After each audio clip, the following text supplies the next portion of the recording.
제가 지난 금요일에 설교를 하면서 잠언 1장부터 9장은 아버지가 아들에게 하는 교훈이라고, 특별히 어떠한 교훈이냐면, 아들아, 음녀를 피하고 지혜와 만나 결혼하라 라는 교훈이라고 말씀드린 적이 있습니다. 잠언 5장은 크게 두 부분으로 나눠집니다. 1절부터 14절, 짧게는 3절부터 14절까지는 음녀를 피하라 라는 내용이고, 15절부터 23절까지의 말씀은 아내를 좋게 여겨라, 아내를 누려라, 결혼생활 누려라 라는 내용으로 구성되어 있습니다. 여기서 물론 결혼해야 될 자가 누구인지는 분명하겠지요. 음녀를 피하라고 했으니까 지혜 여인과 만나서 결혼하고 너희가 이미 결혼한 그 아내와 잘 사는 것이 하나님의 지혜라고 말하는 것 아니겠습니까? 그런데 우리가 오늘의 본문 1절부터 14절까지를 읽어나갈 때에 사실 우리가 이 본문을 대하면서 그렇게 어려운 점은 없는 것 같아요. 우리 모두가 다 동의할 만한 내용이라고 할 수 있지. 이 내용을 간단하게 살펴보면은 한번 쭉 읽어보시면 금방 그 내용을 알 수 있습니다. 내용은 뭐죠? 음료를 피하라. 그것이 내용 아닙니까? 한번 음료에게 빠지게 되면, 그의 유혹에게 빠지게 되면 어떻게 됩니까? 흔히 이야기하길 패가, 집안에 있는 모든 재물들이 다 사라지고 없어지고 망신, 몸이 망가뜨려지고 상하여진다는 것이 오늘 아버지의 경고입니다. 그러함으로 말미암아 너희가 나중에 훗날에 아이고, 내가 그때 아버지의 말씀을, 나를 가르쳤던 선생님의 말씀을 들을 걸, 내가 그 말씀을 듣지 않았기 때문에 오늘날 이 위기에 이르렀구나, 이렇게 망하게 되었구나 라고 하는 한탄을 하게 되지 않도록 내 말을 좀 귀 기울여라 라고 말하는 것이 오늘 본문이거든요. 우리들 너무 친숙한 얘기잖아요. 우리들이 우리들의 자녀에게 그토록 많이 하는 것, 너 진짜 부모의 말을, 어머니의 말을, 아버지의 말을 잘 들어야 된다, 안 그러면 나중에 후회해 라고 우리들이 그렇게 자주 말했던 것, 그리고 우리들이 어린 시절 그렇게 많이 들었던 말, 그런데 결코 듣지 않았던, 그러기에 우리 자녀들도 듣지 않는 그러한 말들이 오늘 본문에서 나오잖아요. 그런데 오늘 본문을 읽으면서 하나 생각해 볼 점이 있어요. 왜 이렇게 안 들을까요? 우리들의 자녀들은 왜 이렇게 안 듣고요, 우리들은 또 왜 이렇게 안 들었을까요? 오늘 본문은 그 이유에 대하여 우리들에게 너무나도 분명하게 이야기해줘요. 왜죠? 달거든요. 달아요. 음녀의 말이, 음녀가 너무너무 답니다. 오늘 한번 3절을 살펴봤으면 좋겠어요. 제가 읽어보겠습니다. 대저 음녀의 입술은 꿀을 떨어뜨리며 그의 입은 기름보다 미끄러우나. 5장에서 음녀의 특징이 크게 두 가지로 표현되는데, 입과 발로 표현됩니다. 그런데 그의 입이 어떻죠? 꿀, 기름, 꿀이 떡떡 뚝뚝 떨어지는 걸 지금 얘기하고 있는 건데, 너무 답니다. 너무 맛있어요. 그러니까 속죠. 그러니까 속죠. 너무 기름보다 미끄럽다고 그래요. 너무 부드러워요. 우리들의 마음을 녹입니다. 그러니까 너무 맞는 것 같아요. 여기 너무 달콤해요. 그러니까 속죠. 근데 알고 보면 뭐예요? 쑥이에요. 쑥. 너무 써요. 우리의 고통을 가져다 줍니다. 그리고 두뇌에 가진 칼과 같습니다. 원래 원문으로는 입들에 가진 칼이라고 하는데, 칼이 삼키는 걸 의미하는 거거든요. 우리를 삼키는 칼이에요. 그래서 어떡하죠? 우리를 죽음으로, 사망으로, 세월로, 무덤으로 이끌어 갑니다. 오늘 본문 5절 그리고 6절에 나오는 그는요, 히브리어 원문으로도 그녀로 해석될 수도 있고 그로 해석될 수도 있습니다. 그런데 아마 문맥상 그녀가 맞는 것 같습니다. 음녀는요, 그들의 발이 무덤으로, 사지로, 죽음으로 이끌어갑니다. 그리고 그 스스로도 결코 우리를 생명의 평탄한 길로 이끌지 못해요.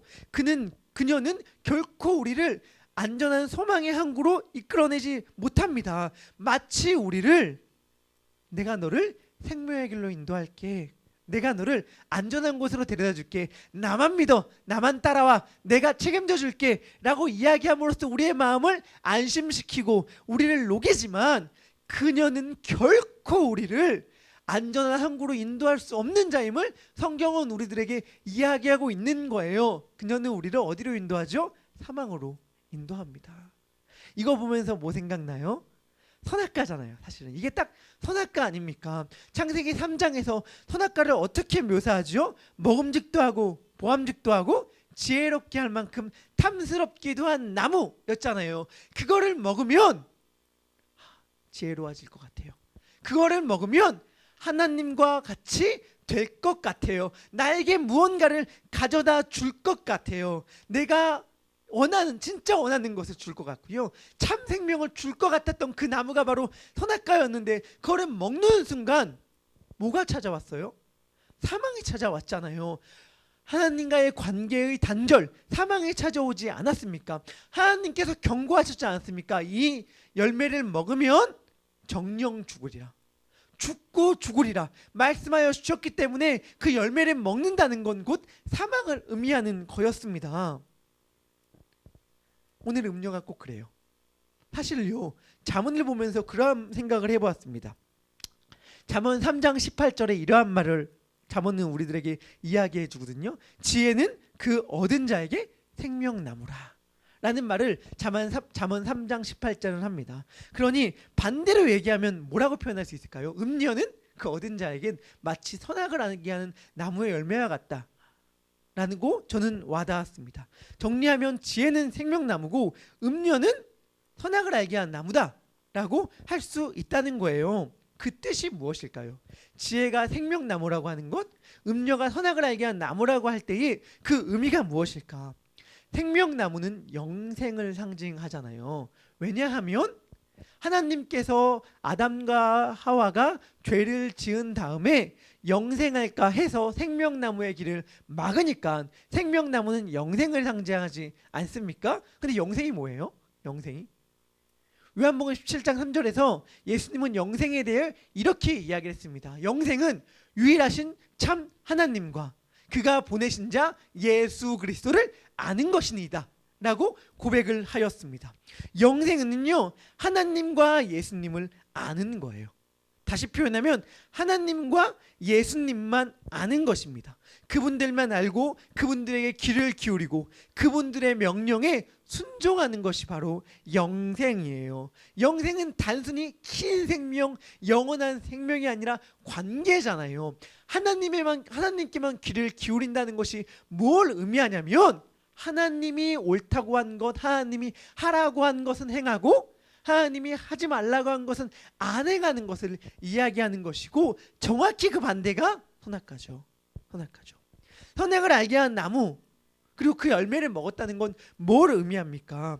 이제는 하나님과 상관없이 내가 결정하겠다는 걸 뜻하지 않습니까? 내가 판단하겠다는 거예요. 선과 악을 하나님께 맡겨드리는 것이 아니라 내가 결정하겠다고 하는 것, 내가 최종적으로 판단하겠다는 것, 내가 왕이 되겠다고 하는 것, 내가 하나님이 되겠다고 하는 교만이 선악을 알게 한 나무에 담겨 있는 것 아닙니까? 우리가 왜 망하죠? 왜 음료의 유혹에 빠져듭니까? 생각해 봤어요. 사실은 우리가 성경을 읽어나가면서 이 음료에 가면 안 되는데 라고 하는 걸 알면서 간단 말이에요. 마찬가지로 우리들의 삶 가운데 유혹들이 있어요. 저도 마찬가지예요. 저를 지금 고백하는 건데 알아요. 이 길을 끝까지 가면 망한다는 걸 알아요. 이 길을 멈추지 않고 가면 잘못된 길이기 때문에 필경 도달하는 곳은 무덤이고 죽음이라는 걸 알아요. 근데 가더라고요. 왜 갈까? 달아서. 근데 제가 크게 세 가지로 생각해 봤어요. 저의 마음을 돌이켜 봤을 때 왜 갈까? 첫 번째, 망해도 좋다. 죽어도 좋다. 너무 지금 이 순간이 좋다. 이 순간을 즐기자. 라는 마음이 제 안에도 있더라고요. 제 안에만 있는 마음입니까? 두 번째는 뭐였냐면요. 끝까지 가진 말아야지. 라는 마음이 있더라고요. 끝까지 가진 말아야지. 어느 순간 되면 멈춰야지. 여기까지는 괜찮을 거야. 다시 표현하면요. 자신이 있더라고요.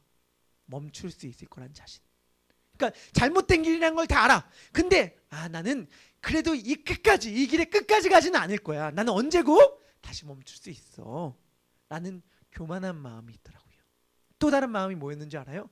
나는 끝까지 가더라도 괜찮아. 요리조리 잘해서 나는 안 망할 수 있어. 나는 안 피할 수 있어. 나는 피할 수 있어. 나는 안 망할 수 있어라는 마음이 제 안에 있음을 발견했습니다. 여러분들은 어떤가요? 우리는 사실은 다 속는데 이 세 가지에 다 들어있지 않아요? 그냥 잘못된 길인 걸 알지만 이게 유혹이 너무 강렬해서 그냥 에이 지금 이 순간을 즐기자, 혹은 그래도 나는 선은 지키지 않아, 나는 선을 지킬 수 있어 라는 마음이나, 혹은 나는 설사 끝까지 가더라도 안 망할 수 있어, 안 망할 것 같아 라는 마음 때문에 그 길을 걸어가고 있지 않습니까? 그런데 이 마음의 기저에 있는 것이 뭐냐면 나라는 거죠. 나 중심이라는 걸 알게 되었어요. 나에 대한 교만. 나는 언제고 멈출 수 있어. 교만. 끝까지 가요. 나는 안 망해. 교만. 그리고 내 자신이 기쁘고 즐거운 게 최고야 라는 나 중심의 생각. 이것이 바로 선악과 아닙니까? 하나님이 아니라 나 자신을 더욱더 신뢰하고 믿는 것, 자기 자신이 하나님이 되려고 하는 것, 이것이 선악을 알게 한 나무에 담겨있던 의미이며 아담이 지은 죄잖아요. 아담이 그 죄를 지음으로 말미암아 어떻게 되었죠? 어떻게 되었죠? 아담이 어떻게 된 결과가요, 저는 오늘 본문에 나와 있다고 생각합니다.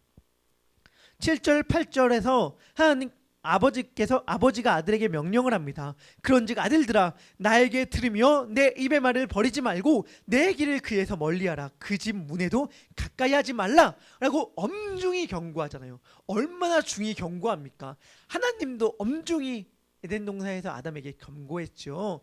그 나무의 열매는 먹지 마라. 먹는 날에는 정령 죽으리라. 원래대로 표현하면 죽고 죽으리라. 엄중히 경고했는데 먹잖아요. 그 결과 어떻게 되죠? 9절 두렵건대 내 존영이 남에게 잃어버리게 되며 내 수완이 잔인한 자에게 빼앗기게 될까 하노라. 두렵건대 타인이 내 재물로 충족하게 되며 내 수고한 것이 외인의 집에 있게 될까 하노라. 이 결과가 사실 아담과 그 후에 인류가 처한 상황 아닙니까? 그 존영, 말로 할 수 없는 하나님의 복된 영광, 하나님의 형상으로 창조되었다고 하는 그 영광이 훼손되지 않습니까? 죽음이 찾아왔잖아요. 그리고 하나님의 아름다웠던 동산인 에덴이 상실되지 않습니까? 그리고 후회하고 그제서야 후회하게 되지요. 하나님의 명령에 순종하지 않은 걸 말이죠. 생각해 보았어요. 이게 단순히 첫사람 아담 시대만 있던 거 아니죠. 왜냐하면 지금 잠언에서 경고하고 있으니까요, 하나님의 백성들에게. 그리고 오늘날 우리들에게도 늘 벌어지는 일이란 말이에요. 예수님께서 둘째 아담으로 오심으로 말미암아 모든 인류의 죄를 해결해 주시고 하나님과 하나님의 백성 간의 관계를 회복시켜 주셨어요. 그 하나님과의 관계를 회복시킨 성도들의 삶 가운데서도 오늘 이러한 사건, 즉 아버지가 아들에게 경고하고 하나님과 아담 사이에 일어났던 이 일들이 반복되고 있구나 라는 것을 오늘 본문을 읽으면서 생각해 보았습니다. 아담이 당했던 유혹이, 음녀의 선악과의 유혹이 우리들의 삶 가운데, 성도의 삶 가운데 끊임없이 사실은 반복되고 있구나 하는 건 말이에요. 우리들의 삶이 늘 이러더라고요. 지혜야, 음녀, 둘 다 외쳐요.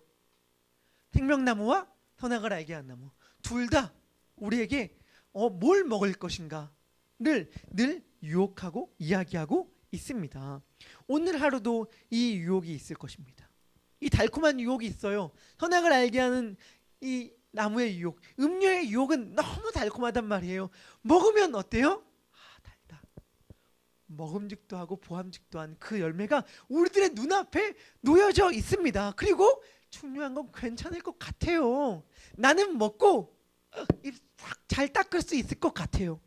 금방 제자리로 돌아올 수 있을 것 같다는 말입니다. 그런데 성경은 이야기해요. 아니라고.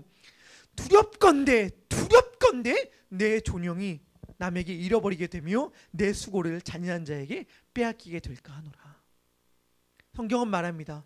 그러기에 내 지혜에 주의하고 내 명철에 귀를 기울이라고. 나에게 들으며 내 입의 말을 버리지 말라고 이야기합니다. 우리는 오늘 하나님께 들어야 해요. 하나님의 지혜를 따라야 합니다. 내 지혜 말고, 우리 자신의 지혜 말고요, 하나님의 지혜를 따라야 합니다. 하나님의 명철에 귀를 기울여야 합니다. 내 명철 말고요. 결국엔 오늘 하루 이 싸움 하셔야 되는 거예요. 저도 마찬가지고요. 우리 모두가 이 싸움 앞에 놓여 있습니다. 현실이 딱 펼쳐졌을 때 내 지혜를 따를 것인가, 하나님 아버지의 지혜를 따를 것인가, 내 입에 단 대로 행할 것인가, 아니면 하나님 아버지의 명령대로 행할 것인가. 하나님 아버지의 명령은요, 어찌 보면 그 순간에는 쑥과같이 쓸지 모르고요, 칼처럼 우리를 찌르는 것일지 모르겠어요. 고통이에요, 고통. 지혜의 말을 왜 안 들을까요? 음료의 말을 왜 들을까요? 지혜의 말이 쑥과 같고 칼과 같게 안 듣는 것 아니겠습니까? 왜 음료의 말을 듣습니까? 달고 기름이니까. 그러니까요. 그런데 하나님의 말씀은요, 입에는 쓰나 배에는 달 거예요. 그러나 음료의 말은 입에는 나나 배에는 쓸 것입니다. 우리 오늘 하루 가운데 음료의 유혹에 귀를 기울이고 음료를 따라가는 삶이 아니라 하나님 아버지의 명철에, 하나님 아버지의 귀를 기울이는 우리 모두가 되기를 주님의 이름으로 축복합니다. 기도하겠습니다. 하나님, 아버지가 아들에게 사랑의 마음으로 권면합니다. 내 아들들아, 음료를 조심하고 음료를 피하라. 그런데 아들은 결국 이 길을 가고 맙니다. 나중에 잠언 7장에 이르러서는 결국엔 아들은 이 아버지의 유혹을, 아버지의 권면을, 명령을 잊어버린 채, 아니 기억하고 있더라도 그 마음이 연약하여 음료의 유혹에 넘어가 빠지고 맙니다. 그리고 이것이 잠언에 나오는 아들뿐만이 아니라 저희들의 모습이기도 합니다. 하나님, 오늘 하루도 여전히 음료는 우리들에게 선악과의 유혹으로 나타날 것입니다. 눈에 보기에, 입으로 먹기에, 우리들이 판단하기에 맞다고 생각하는 방식으로, 옳다고 생각하는 방식으로 우리를 끊임없이 유혹할 것입니다. 하나님, 이러한 유혹에 대하여 나의 지혜로 판단하지 않고 나의 명철에 의지하는 것이 아니라 하나님의 지혜와 하나님의 명철에 의지함으로 말미암아 음료의 길이 아니라 지혜의 길을 걸어가는 우리 모두가 되게 하여 주시옵소서.